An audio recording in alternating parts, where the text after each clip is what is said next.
Friends आज के নিয়ে চলে এসেছি আপনাদের জন্য আরেকটা নতুন রেসিপি আলু দিয়ে চিংড়ি মাছের একটা তরকারি করে দেখাবো আপনাদের 400 গ্রাম মতন চিংড়ি মাছ নিয়েছি সেটাকে আমি হলুদ আর নুন দিয়ে ম্যারিনেট করে রেখেছি চিংড়ি মাছের রেসিপিটা বানাতে আমার কি কি উপকরণ লাগছে সেগুলো দেখিয়ে দিচ্ছি এখানে আমি আলু কেটে নিয়েছি এরকম বরফি সাইজে তিনটে আলু কেটেছি আমি এখানে দুটো পেঁয়াজ চপ করে কেটে নিয়েছি ছোট ছোট করে এখানে দুটো টমেটো কেটে নিয়েছি আর এখানে আদা রসুনের পেস্ট বানিয়ে নিয়েছি একটা গোটা রসুন আর হাফ আদা দুটোকে মিলিয়ে পেস্ট করে নিয়েছি फ्रेंड्स এবার দেখাবো কি কি মশলা লাগছে এখানে হলুদের গুঁড়ো নিয়েছি আমি 2 চামচ মতন লঙ্কার গুঁড়ো নিয়েছি 2 চামচ নুন নিয়েছি 2 চামচ চিনি নিয়েছি 1 চামচ আর গরম মশলার গুঁড়ো নিয়েছি 1.5 চামচ মতন কড়াটা গরম হয়ে গেছে এবার আমি তেল দিয়ে দিচ্ছি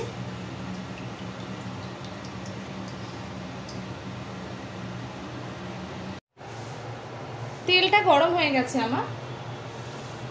ধোয়া ছেড়ে দিয়েছে তেলটা গরম হয়ে গেছে এবার আমি মাছগুলো ফ্রাই করে নেব তার আগে আমি একটুখানি তেলে নুন দিয়ে দেব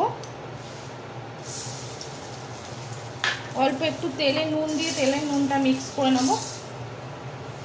খুবই সামান্য অল্প একটু নুন দেব যেহেতু মাছটা ছাড়ার পর তেলটা যেন না গায়ে সেটাই তার জন্য এবার আমি মাছগুলো ছেড়ে দেব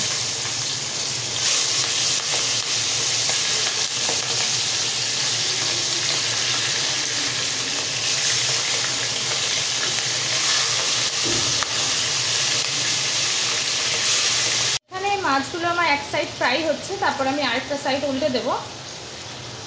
দেখতেই পাচ্ছেন মাছগুলো একটা হালকা গোল্ডেন কালার এসে গেছে চিংড়ি মাছ বেশি ভাজবেন না হালকা ভাজলেই চিংড়ি মাছের টেস্টও থাকবে এবং ভালোও লাগে হালকা গোল্ডেন ব্রাউন হয়ে গেলে আমি আস্তে আস্তে চিংড়ি মাছগুলো তুলে নেব চিংড়ি মাছগুলো হয়ে গেছে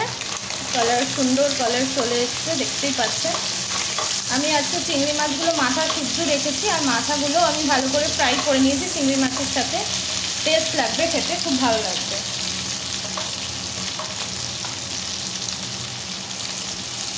তারপর যে তেলটা আছে তার মধ্যে আমি অল্প একটু তেল অ্যাড করে দেবো রান্নার জন্য গরম হয়ে গেছে এবারে আমি পেঁয়াজগুলো আগে ছেড়ে দেবো পেঁয়াজটা আমি আগে ভালো করে একটু ভেজে নেব ভাজা হয়ে গেছে এখানে আমি রসুন আদার যে পেস্টটা করেছিলাম এবারে ওটা ছেড়ে দেবো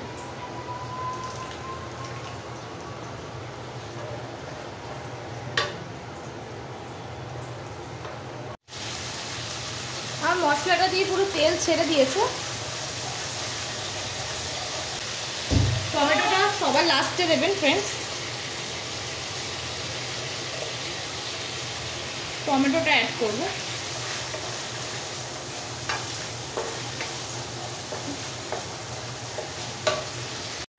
কুক হয়ে গেছে এবারে আমি আলুগুলো যে কেটে রেখেছিলাম সেই আলুগুলো দেওয়ার পরে আমি ভালো করে এটাকে মিক্স করে নেব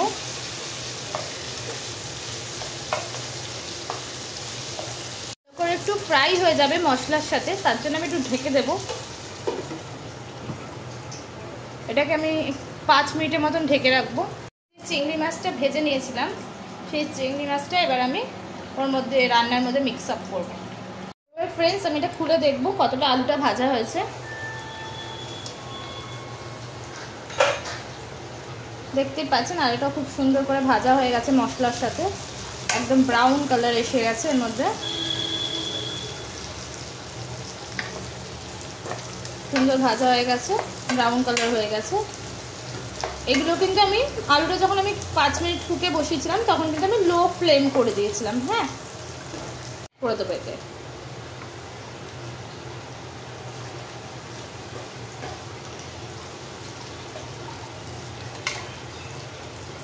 মাছ ভাজাটা অ্যাড করার পর আমি এটাকে ভালো করে মিক্স করে নেব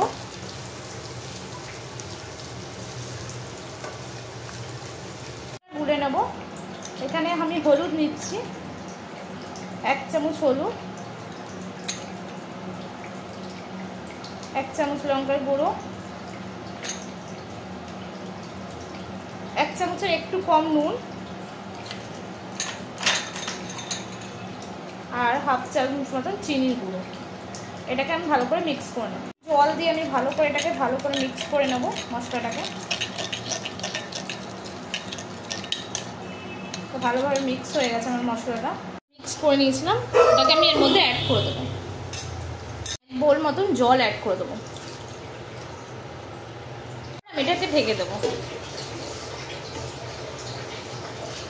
আমি ঢাকনাটা খুলে দেখবো ফ্রেন্ডস কতটা কি হয়েছে। দারুণ একটা গন্ধ বেরিয়েছে, জিভে জল আসার মতো। একটা আলু আমি প্রেস করে দেখবো সেদ্ধ হয়ে গেছে নাকি। হ্যাঁ, আমার আলুটা পুরো সেদ্ধ হয়ে গেছে, আমার রান্নাটা কুক হয়ে গেছে। এবার এর মধ্যে আমি একটু গরম মশলা গুঁড়ো অ্যাড করে দেবো। উপর দিয়ে আমি একটু গুঁড়ো গরম মশলা দিয়ে দিলাম, দিয়ে আমি 1 মিনিট মতন চাপা দিয়ে দেবো। আমার চিংড়ি মাছটা পুরো রেডি হয়ে গেছে। ঢাকনাটা আমি খুলে নিয়েছি, দারুণ একটা ফ্লেভারের গন্ধ বেরিয়েছে। এবার আমি এটাকে নামিয়ে নেব। আমার রেসিপিটা রেডি। এরকম রেসিপি আপনারা বাড়িতে করে খান, দারুণ হয়েছে, লোভনীয়। গরম ভাতের সাথে আপনারা করে খান এবং গেস্টরা এলে তাদেরও করে খাওয়ান, খুব ভালো লাগবে। আরও নতুন নতুন রেসিপি পেতে গেলে আমার চ্যানেলটাকে সাবস্ক্রাইব করুন, লাইক করুন, কমেন্ট করুন আর শেয়ার করুন। আজকের জন্য টাটা বন্ধুরা, ভালো থাকবেন।